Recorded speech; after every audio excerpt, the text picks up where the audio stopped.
Oi, gente, tudo bem com vocês? O vídeo de hoje é de análise de livro e o livro da vez é Amor e Azeitonas.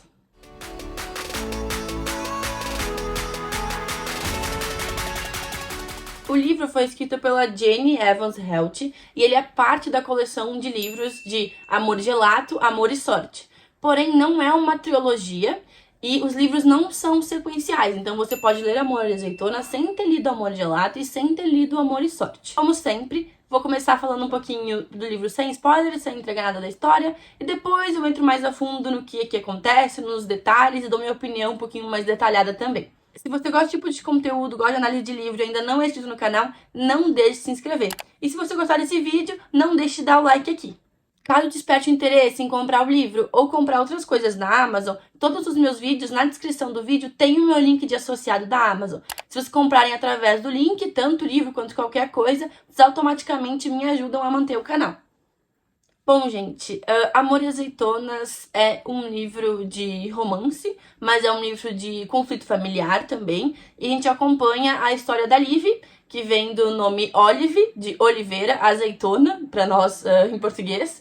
E Oliveira, é uma árvore, azeitona é uma coisa muito típica na Grécia, que é onde se passa esse livro. Então, todos os livros dessa coleção, eles se passam em algum lugar na Europa. Amor e Sorte se passa na Irlanda, Amor e Gelato se passa na Itália e Amor e Azeitona se passa na Grécia. E assim como Amor e Gelato, esse livro tem um conflito de questão familiar, de relação de pai e filha, e também tem a questão romance, nesse aqui um pouco mais como um triângulo amoroso. A Olive, então, é uma adolescente que tá acabando o ensino médio e ela namora um menino chamado Dex e eles planejam ir para a mesma faculdade. Porém, ela não planeja tanto assim porque ela gostaria muito de estudar artes e isso faria com que ela fosse para outra faculdade. Mas ela tem um bloqueio emocional ali e ela não consegue parar para conversar com ele sobre o assunto. Mas no geral eles são um casal perfeito, eles se amam, dá pra ver que ele se importa muito com ela. Então ela tem esse conflito interno dela, mas ela também não compartilha esse conflito interno dela com ele. E a Liv mora com a mãe, o padrasto e o irmão mais novo. O pai da Liv foi embora quando ela era muito pequena. E isso gerou vários traumas nela. E por mais que ela dê uma de desapegada, ela é muito apegada. E ela constantemente fala sobre isso no livro, até antes do pai dela aparecer de novo. Aí, em certo ponto, o pai dela manda pra ela um e-mail, pra mãe dela um e-mail, e convidando ela pra ir pra Grécia, pra ilha de Santorini, participar com ele de um documentário. Só que o que é esse documentário? É sobre a busca por Atlântida, a cidade perdida. E era exatamente isso que a Liv e o pai dela faziam quando eles eram pequenos. Então, o pai dela convida ela para que ela possa participar, mas sem dar muita explicação de por que ele sumiu tantos anos atrás. E a Liv não quer ir, mas a mãe dela senta com ela, conversa com ela, fala: você tem que ir, você tem que participar desse momento. É algo que seja nem para te encerrar o ciclo ou conseguir construir uma relação novamente com o pai dela, né?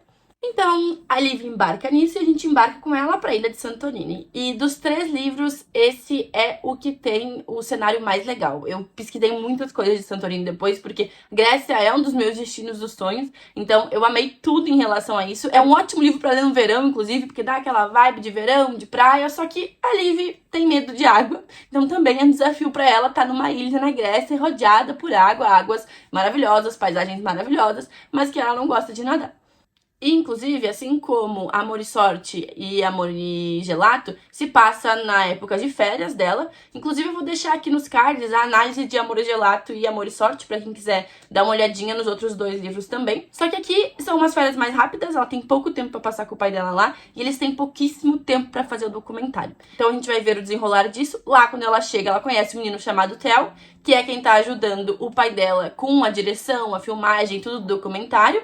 Conhece muito sobre a Atlântida e é um menino encantador. Ele começa a quebrar as barreiras aí de bloqueio que a Liv tem e eles vão construindo uma relação muito legal. Eu diria que, inclusive, ele é meu personagem preferido do livro. A minha nota pro livro foi 7 de 10. Eu, particularmente, acho o meio do livro um pouco arrastado.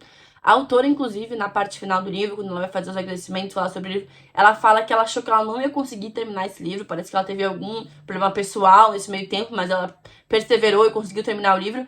E quando eu li, a mensagem dela fez muito sentido, porque parece que no meio do livro algumas coisas se perdem e o final é muito bom mesmo. mas tem uns capítulos ali que não conversa muito direito com os primeiros capítulos, com o final. Não parece que tem o mesmo ritmo de livro, sabe? Então, eu tinha percebido isso quando eu li a mensagem dela, eu percebi que realmente foi algo ali no processo criativo dela de escrever. Não que seja ruim, mas o meio ele destoa, ele é mais enrolado, ele tem alguns bloqueios ali na leitura, ele não flui tão bem. E muito diferente de Amor e Sorte e Amor e Gelato, que tem os seus pequenininhos defeitos, mas na minha visão são melhores, são livros melhores compostos, fluem muito melhor. E acho que é isso que eu posso falar do livro sem entregar nada, gente. Agora eu vou falar um pouquinho, então, mais especificamente da minha opinião. Se você não quer spoiler, a gente se despede aqui. Se você gostou do vídeo, não deixe de dar o like. Vou começar falando um pouquinho sobre o final, tudo que eu gostei sobre o final, e vou dizer que minha coisa preferida é a Liv e o Theo ficarem juntos, inclusive pra mim é a melhor parte do livro, é o romance, é a construção deles dois, é a Liv percebendo que a ligação que ela tem com o Dex não é bem o que ela pensava, que o Theo consegue enxergar através dela, mesmo sem ela falar nada a respeito. Então, é maravilhoso, é muito bom ver a construção. Eu disse, o Theo é um personagem incrível. Pra mim, ele é o melhor personagem dos 3 livros dessa coleção, tá? Porque ele é muito bom mesmo. Gosto muito dele. E a Liv tem uma ótima construção ali em tratar os traumas dela. Mas, sinceramente, ela deveria ter ido num psicólogo em algum ponto da vida. O pai dela precisa ir num psicólogo. Eles têm um monte de traumas. E uma coisa que me incomodou muito no livro é que demorou muito tempo pra Liv confrontar o pai dela sobre por que ele foi embora. Gente, ela sai da cidade dela com raiva, magoada.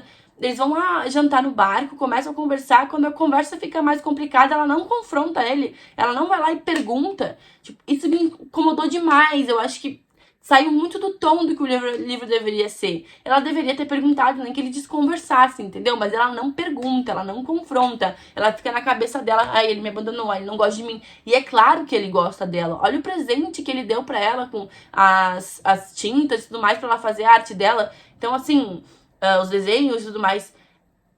Ele ama ela, e é claro que ele ama ela. Então a gente fica naquilo, por que ele saiu? Mas ok, pode demorar pra explicar no livro, porque é o plot em si do livro, né? Mas eu já imaginava logo no início, quando ele começou ali, que ele tinha uma doença, por exemplo. Mas a Liv não percebe, a Liv também não pergunta. Então eu achei ela meio pateta, sabe, nesse sentido. Ela muito tipo, ai, não sei o que fazer, não sei o que fazer. Menina, vai lá e pergunta, sabe? Mas também é muito relacionado aos traumas dela. E esse eu comentei, um psicólogo teria feito muito bom na relação dela, teria feito muito bom na relação deles. De qualquer forma, eu gostei muito do comentário. A parte da Atlântida não é tão legal assim, mas o fato deles irem mergulhar junto, da Liv superar o medo pra estar ali com o pai dela, e principalmente quando eles transformam um documentário sobre algo em relação ao pai dela, a história dela com o pai dela. Que a Atlântida pode não existir, eles podem não ter uma prova, mas existe no coração deles. Então, é bem legal essa parte, é a minha parte preferida, como eu falei, o final, isso é no final, é muito bom. O meio ali, porque, gente, sinceramente, eles tinham uma semana pra gravar o documentário, eles estavam indo muito lento pra quem tinha só uma semana. Então, faz sentido tudo engargalar e nada dá certo no final, mas dá tudo certo no final, eles vão lá transmitir pra cidade, a mãe dela vai lá, é muito legal de assistir, eu gostei muito de tudo isso. No mais, é ótimo que a Liv decide estudar artes mesmo, e eu gosto muito da relação da Liv com a mãe dela. A cumplicidade que elas têm, a conversa que elas têm, a amizade que elas têm, uma confidencia uma coisa pra outra, é muito legal mesmo de ver, e é legal de ver também que a mãe da Liv não guarda mágoas do pai da Liv. Ela vê ele lá e vê ele como um amigo. E a gente também descobre que ao longo dos anos eles trocaram conversas. A gente vê que eles são bem evoluídos em todos esses assuntos, e principalmente a mãe da Liv, que é uma pessoa maravilhosa, criou a filha muito bem, sozinha, deu um jeito na vida. Então é muito legal de ver. E é importante ressaltar, né, que o pai da Liv sofreu a vida toda com depressão, com muitos problemas psicológicos, aí tava sofrendo com problemas físicos, ali no final do livro também, com uma doença física, e ainda tava lidando com todas as questões psicológicas dele. Então, ele é um personagem bem complexo, como eu comentei, acaba sendo uma relação mais pesada, uma relação mais carregada do que a gente vê, por exemplo, em Amor e Gelato, que tem a relação também pai e filha ali no contexto, muito diferentes, mas enfim, a base é a mesma, de reconstrução de relação. E pra encerrar, eu diria que eu quero muito, muito conhecer Santorini. É um lugar maravilhoso que eu quero muito conhecer um dia na minha vida, e esse livro só me deu mais vontade ainda de ir visitar. E é isso que eu tenho pra falar, gente. Se vocês gostaram desse vídeo, não deixem de dar o like. Se vocês gostam desse tipo de conteúdo, se inscrevam aqui no canal, me sigam nas outras redes. Até o próximo vídeo. Beijos!